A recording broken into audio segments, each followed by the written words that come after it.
अगर मैं आपसे कहूँ कि मुंबई में एक दिन में आप कई लोकेशन विजिट कर सकते हो तो क्या आप मानोगे? हमने नॉन स्टॉप ट्रैवल किया 8 to 10 आवर्स। हम गए फ्लोरा फाउंटेन, मरीन ड्राइव और ताज होटल एक दिन में, और साथ ही हमने कवर किया म्युनिसिपल कॉर्पोरेशन का हिस्ट्री। तो आइए मैं लेकर चलती हूँ आपको एक नए सफर में, जिसमें आप देखेंगे मुंबई की ऐसे हिडन जेम्स जिसे आज तक खुद मुंबईकर्स ने नहीं देखा होगा। Welcome to the last part of the Mumbai blog. घर से निकलते ही कुछ दूर चलते ही हमने ली मुंबई की लाइफ लाइन यानी कि लोकल, और वहां से पहुंच गए हम छत्रपति शिवाजी महाराज टर्मिनस। इसका कंस्ट्रक्शन ब्रिटिशर्स ने करवाया था और तब इसका नाम विक्टोरिया टर्मिनस था, बट आई एम ग्लैड कि समय के साथ इसका नाम चेंज होकर छत्रपति शिवाजी महाराज टर्मिनस हो चुका है, विच इज वेल डिजर्व। इसकी आर्किटेक्चर तो आपका दिल लुभाएगी ही, और इन गलियों, चौबारों और सीएसटी का जिक्र मैंने ऑलरेडी अपनी प्रीवियस व्लॉग्स में कर दिया है। फिलहाल चलिए चलते हैं मुंबई की आइकॉनिक डबल डेकर बस की एक छोटी सी राइड। हमने बुक की टिकट जो बस से थोड़ी दूर मिलती है, और बस वो सुपर क्राउडेड, पर आपको बहुत मजा आएगा क्योंकि जब बाहर गर्मी ज्यादा हो और बस में एसी चल रहा हो, वो भी आप ऊपर वाले फ्लोर पर बैठे हो, और ये बस आपको ले जाती है छत्रपति शिवाजी महाराज टर्मिनल से गेटवे ऑफ इंडिया तक। फिलहाल आप मेरे कैमरे में देख रहे हो एशियाटिक लाइब्रेरी। ये वही लाइब्रेरी है जो मूवीज में भी बहुत फेमस है, इसलिए यहाँ पे लोग बहुत सारे पिक्चर्स क्लिक करवाते हैं। मैं और मेरी दोस्त गर्मी, सर्दी, धूप में साथ साथ इस बस राइड का लुफ्त उठाते हुए जा रहे थे गेटवे ऑफ इंडिया की तरफ। मुंबई में गणपति फेस्टिवल यानी कि गणेश चतुर्थी भी चल रहा है, तो कोई अलग अलग तरह के पंडाल्स भी थे, पर हमारा पर्पस सिर्फ बस राइड को लेना था। हमारी बस राइड बाबन मेथोडिस्ट चर्च के आगे खत्म होती है और यहाँ से हम चले गए Marine Drive. Yes, the Queen's Necklace, it's just because of the U structure. और रात में यहाँ की जगमगाती लाइट इसको एक्चुअली एक पेंडेंट का लुक देती है, जो आप कई क्रिएटर्स की फोटोग्राफी में भी देख सकते हो। The you line and the pendant look. यहाँ पर कई ऑफिसेस की प्राइम लोकेशन भी है क्योंकि सुकून देती है पानी की आवाज। किसको रास नहीं आएगी बताओ भला। हमने क्लिक करवाई कुछ पिक्चर्स और हम चल दिए रुस्तम एंड कंपनी की फेमस सैंडविच आइसक्रीम खाने। This is pizza at the bay, पर अनलकी अस दुकान ही बंद थी आज। पर कोई बात नहीं, मुंबई में खाने पीने और घूमने की चीजों की कमी थोड़ी है। हम काली पीली पकड़ के वापस चल दिए हमारे मेन डेस्टिनेशन, जो था BMC, दैट इज बृहद मुंबई कॉर्पोरेशन ऑफिस। गाइस, आप सैटरडे संडे को इस खूबसूरत से बृहद म्युनिसिपल कॉर्पोरेशन ऑफिस का टूर का मजा ले सकते हो, जैसे कि मैं मेरे फ्रेंड्स के साथ लेने जा रही हूँ फिलहाल। और हमारे साथ एक गाइड थे जो हमें पॉइंट पॉइंट पर ये बता रहे थे कि क्या, कैसे, कब घटित हुई और ये खूबसूरत आलीशान बिल्डिंग कंस्ट्रक्ट कैसे हुई। Independence is when all of this got merged into Mumbai city and the city limits expanded so much. We are standing on a photo booth जहाँ से ये ऑफिस और CST कई गुना ज्यादा सुंदर दिखता है। So yeah, lovely thing for you to point out to your friends.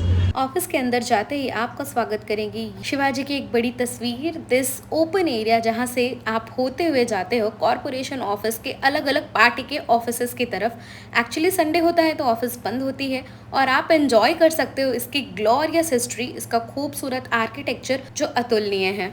ये ऑफिस का कॉन्फ्रेंस हॉल है जिसे पार्टीज बुक कराती हैं, कई बार मीटिंग्स के लिए या किसी अदर पर्पज से भी।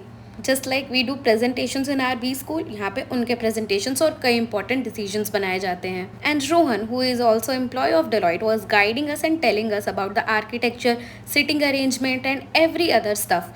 इसके बारे में ज़्यादा डीपली जानने के लिए you should actually visit this place. फिलहाल मैं आपको ऊपर ऊपर से मज़ेदार चीज़ें बता दूंगी। And here comes the main corporation office guys. Just like CST, BMC भी विक्टोरियन एरा के फेमस आर्किटेक्ट फ्रेडरिक विलियम द्वारा ही कंस्ट्रक्टेड है, बट ईयर्स बैक एक आग लगने की वजह से ये BMC का ऑफिस डिस्ट्रॉय हो गया था, जिसे आभा लांबा ने दोबारा रिकवर किया। है ना ये अमेजिंग फैक्ट। फिलहाल आप यहाँ के पिलर्स और सीलिंग को देखो यार, कैसे कोई इतना खूबसूरत कंस्ट्रक्शन उस टाइम पर कर सकता है। हाउएवर, एक और अमेजिंग फैक्ट बताती हूँ आपको। आप ये जो टॉम देखने वाले हो ना अभी, this is not the actual Tom. रुको रुको, सब्र करो थोड़ा। इतनी सीढ़ियाँ वीढ़ियाँ चढ़ के हम पहुँच चुके थे इस म्यूनिसिपल कॉर्पोरेशन के टॉम की तरफ, जो एक्चुअली एक रेप्लिका था, क्योंकि इससे भी ऊंचे का टॉम जो बाहर से नजर आता है, वहाँ पर ह्यूमंस का जाना अलाउड ही नहीं है। दे आर हाईली सेक्रेटिव प्लेस जो शायद कॉर्पोरेशन ऑफिस यूज़ करते होंगे अपने पर्पस के लिए। फिलहाल आप एक गहन नज़र दीजिए इस खूबसूरत बिल्डिंग को, जिसका आर्किटेक्चर मेस्मराइजिंग था और हिस्ट्री आपको गौरवान्वित कर सकती है। In the last part of the tour हमने थोड़े से फैक्ट्स एंड फिगर्स पढ़े। ये देखो, यही डिफरेंस मैं आपको बता रही थी। कुछ पिक्चर्स क्लिक करवाए, एक आखिरी बार आग सेक लिया है इस आलिशान हिस्टोरिकल बिल्डिंग के लिए, और चल दिए अपने नेक्स्ट डेस्टिनेशन की तरफ, which was none other than cafe मोंडेगार।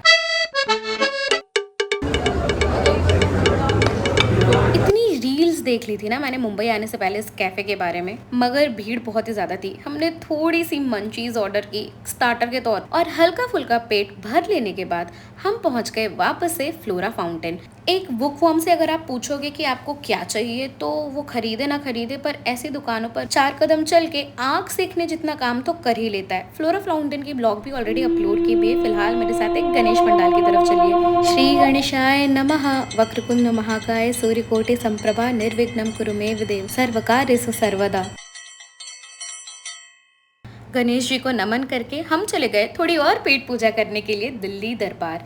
जी हाँ, ये वही आलीशान रेस्टोरेंट है जहाँ का खाना फेमस तो नॉन वेजिटेरियन के लिए, लेकिन हमने शुद्ध शाकाहारी भोजन ऑर्डर किया। तो बस खाना खा के और पान के साथ मुंह का स्वाद बढ़ा के हम चल दिए अपनी अगली डेस्टिनेशन, जो थी ताज होटल। एक नज़र हमने गेटवे ऑफ इंडिया पर मारी, क्योंकि यार इतना क्राउड था, हम तो बोट राइड ले ही नहीं पाए। फिलहाल आप ऑफ टाइम में जाना और बोट राइड करके आना, और गर्मी भी बहुत थी, हमने दूर से ही बाय बाय बोला क्योंकि हमारी आंख तो इस ताजमहल टावर की तरफ थी। Can you believe without booking we visited this hotel और how we made this successful? ये सीक्रेट आप मेरे साथ ही रहने दो। हाउएवर चलो मैं बता ही देती हूँ। फिलहाल आप लुफ्त लो इसकी जिजेंटिक महल जैसे दिखने वाली गैलरी का, जहाँ लोग वेट कर रहे थे, बेटर टू से रेस्ट कर रहे थे। This is the great Shamiana. यहाँ की एंट्री तो नहीं मिली क्योंकि यहाँ पे आपको प्री बुकिंग चाहिए और लंच टाइम भी ओवर हो गया था, but we purchased something from a shop inside Taj Mahal Tower Palace, which was from a bakery La Patisserie, जहाँ से हमने कुछ चॉकलेट्स खरीद ली और हम उसका लुत्फ ताजमहल की गैलरी में बैठकर उठाने लगे। अ सक्सेसफुल अटेम्प्ट, ये उसके बाद की खुशी है, but I have a strong believe कि एक दिन इसके कमरे में पूरे हक से रहूंगे। फिलहाल आप यहाँ की हिस्ट्री, कल्चर और यहाँ की शॉप्स का लुत्फ उठाइए। अंदर ही बहुत सारी दुकानें थी यार, जिसे जो खरीदना है अंदर से खरीद लो, मगर पैसे नहीं, रोकड़े लगेंगे, रोकड़े। मैं तो पता नहीं क्यों इतनी खुश थी जैसे कि ये ताज होटल अब मेरे ही नाम हो गया है। बट अगेन शेखपुरा से यहाँ तक का सफ़र इतना भी आसान नहीं था, और इसे एक बार में सक्सेसफुल अटेम्प्ट देकर हमें तो अचीवमेंट वाली फीलिंग आएगी ना। हमने कुछ अच्छी तस्वीरें क्लिक करवाई, यहाँ की गैलरी एंजॉय की, और yes the chocolates also guys. इस हूर की परी, इस 1000 रुपए की चॉकलेट को हम कैसे भूल सकते हैं। मुझे तो ZNMD की बैगवती याद आ गई थी यार। 5 पीस चॉकलेट की 3 दोस्तों में बटी, and this is how the chocolates actually look like. इतने डिलाइटेड तो हैं नहीं, पर टेस्टी थे। उसके बाद से हमने वापस से मुंबई की जान लोकल ली अपनी CST स्टेशन से, क्योंकि शाम भी गिर गई थी और हमें कल को वापस निकलना था। ये हमारे सोसाइटी के छोटे से गणपति जी हैं, लोगों ने बप्पा का विसर्जन भी शुरू कर दिया था, पर हमारे लिए मोस्ट इम्पॉर्टेंट था गोला। ऑब्वियसली मुंबई आए और गोला ना खाए, ऐसा कैसे हो सकता है। एंड द लेजेंडरी काला खट्टा और ऑरेंज फ्लेवर का ये गोला बचपन की यादों को ताज़ा करते हुए खाना एक अनूठा एक्सपीरियंस था। आई विश इसमें रंग थोड़े कम आर्टिफिशियल होते यार, मैं रोज़ खा सकती। फिलहाल हमने शिवाजी को किया नमन, और एक नई दिन के साथ, जिस दिन हमें मुंबई से अलविदा कहना था, हम चल दिए एयरपोर्ट की तरफ। मुंबई का एयरपोर्ट भी एक इंटरनेशनल एयरपोर्ट है, जहाँ पे फुट काउंट अमेजिंगली ज्यादा है यार। किसी ने इसको सच में सपनों की नगरी कहा है, क्योंकि यहाँ से कनेक्टिविटी की भी इशू नहीं है, वेदर भी अच्छा होता है। पर मैं आपसे एक चीज तो जरूर कहना चाहूंगी, CST was much better than this Bombay airport. वहाँ की आर्किटेक्चर में हिस्ट्री थी और यहाँ की लग्जरी में मॉडर्नाइजेशन।